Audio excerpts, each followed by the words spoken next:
Hey, I joined a game jam. This game jam, to be precise. I love game jams. There's nothing like a freaking deadline to get me moving. The first obstacle to tackle was this was a horror themed game jam. I'm terrified of horror games, so I have to make a unterrifying, cute horror game.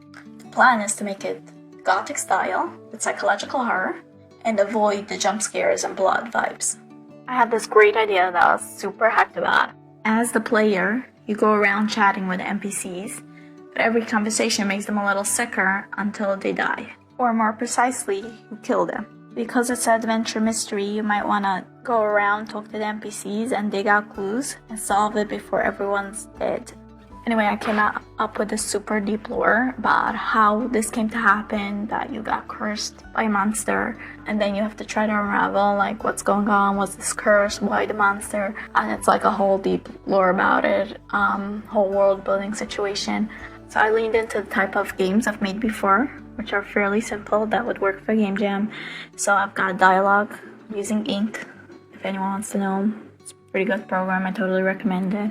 Yeah, besides that, I've done a lot of like 2D top view maps with 2D art, so that was totally in my thing, and a lot of cutscenes also, so that's what I ended up using. And of course, I like when players' actions make a difference, so of course multiple endings. So I use this program, Milanote, for the planning. It is the best program for this type of things. Any sort of project I plan, I use this. So I've got all my scenes planned out. I was like brainstorming names of the game, the basic idea, all the art I'll need, all the animations. Oh, that was one of the new things I wanted to do. I wanted to try to like make animations.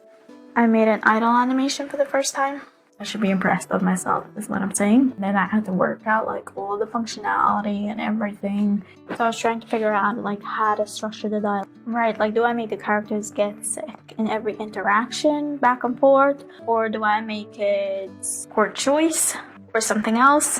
And because I wanted it to be like tied in to player choice, that's why I made each time you select, but they ask a question and kind of investigate and say a new thing, that is when they get sicker rather than just a conversation. Although if you repeat the same conversation again and again, keep re-asking questions, then you're still making everyone sick.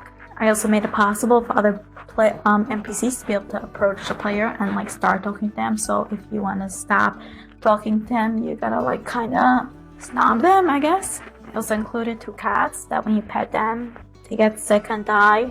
I thought that was like morbidly cute. I also made it possible to X out of the dialogue and stop at any time. I don't know if all games have this, but this is a prominent feature to make sure you're never forced to make somebody sick. Like, it's always your choice to walk away, kind of, you know. So if they die, it's on you. And then I spent an insane amount of time replaying the game. Thank God the game is short. I really don't understand how people play tests. I am definitely missing something here. I literally played the entire scene because I want to test something that only happens on like the final round of the game. So I have to get everyone to die or get everyone to do something, be able to see what's gonna happen, if the bug is fixed or not.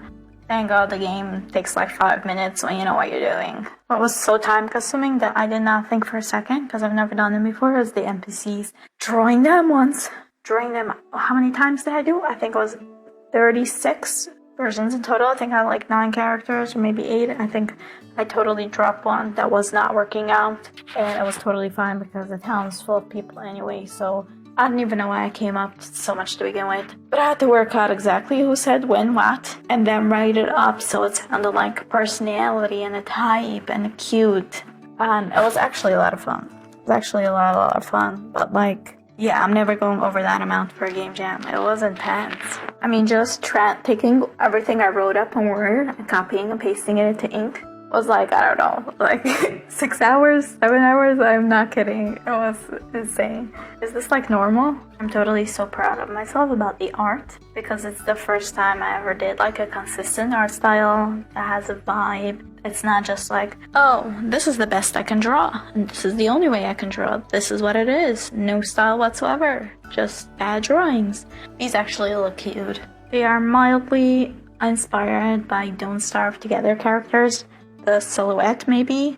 I mean, that's spooky and horror, so clearly mine have to be too, right?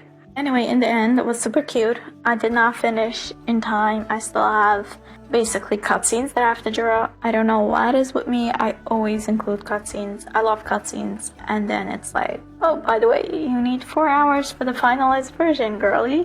What are you gonna do? Add another week to finish your cutscenes? But it's still cute, even though it could have been cuter, I guess. In my life, it's the first time I actually figured out how to make a functional map. I figured out that you're supposed to use a polygram collider, not a box collider. That was totally a move. If you'd like to try my game, the link is in the description.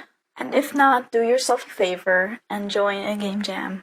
I highly recommend it.